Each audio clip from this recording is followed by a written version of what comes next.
Ayan, meron siyang bacon. And of course, meron siyang egg.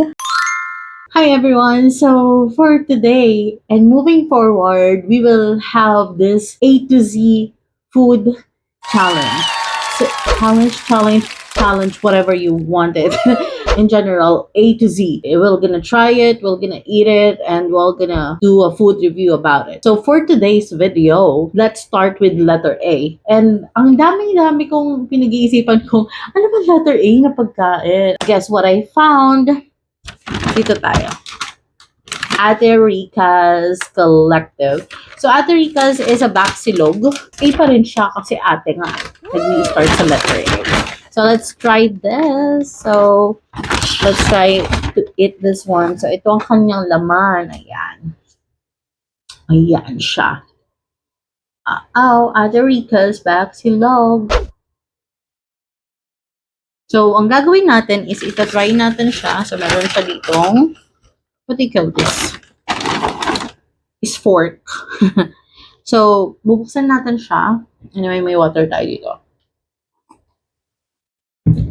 Ayan.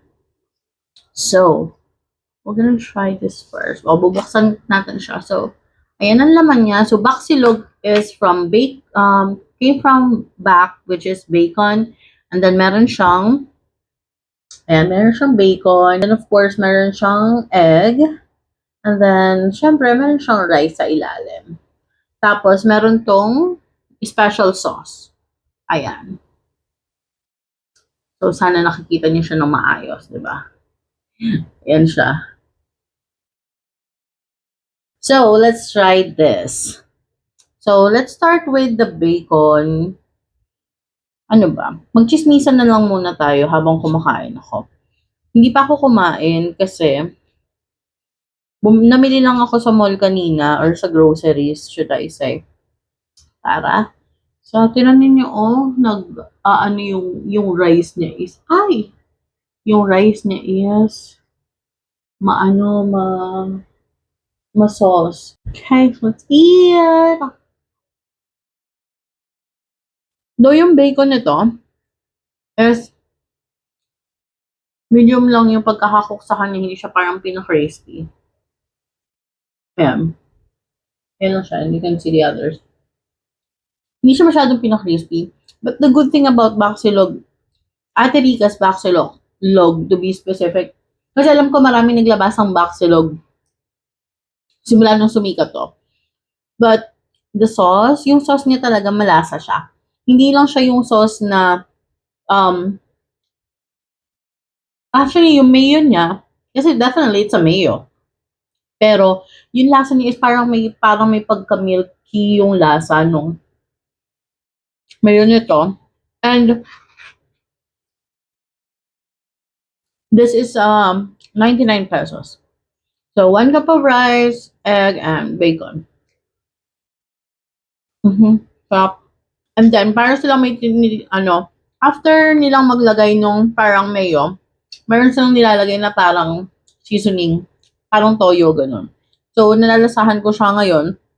So, possible na yung toyo is hinaluan nila ng seasoning para may lasa ng konti. Tingin ko yun sa mga nagpapalasa. Tingnan niyo yung rice niyo. Alam niyo na tumagos yung sauce dun sa kanin. So, hindi lang siya sa ibabaw ng ayan. Ayan. So, alam niyo na hindi lang siya dun sa ibabaw na punta yung sauce na nilagay nila.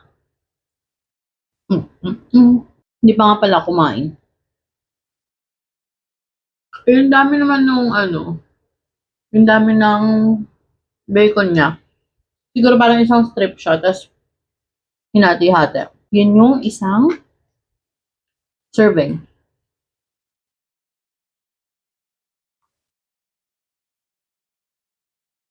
Here it is.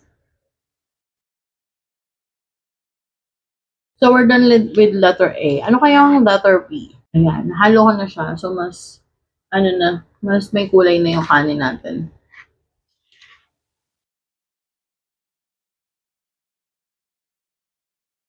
Ayan, letter B. Ano bang letter B na food?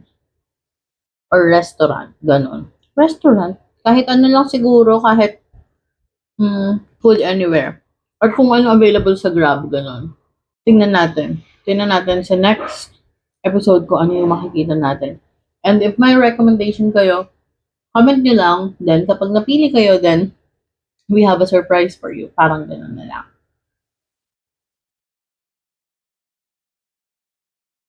Mhm. So, malapit na maubos. Meron talagang something din sa mayo niya na parang, ano, mas, parang creamy siya.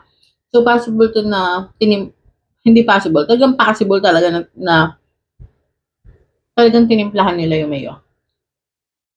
Pero, not too much flavor. Kasi kung ako to, medyo strong yung lasa ng garlic na ilalagay ko. Then, I'll put pepper. Because that will give a lot more spice doon sa lasa. And also some herbs. Kung ako, syempre hindi naman ako siya. So, siguro, syempre, pag-aaralan nila dyan kung yung longevity ng food, kung gaano ba tatagal kapag may ganito, kapag may ganyan. Syempre, dun sila sa mas, sa mas magtatagal.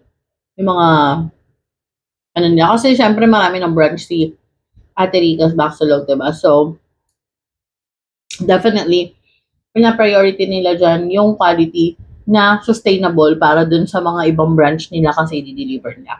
Well, anyways, this is almost 10 minutes.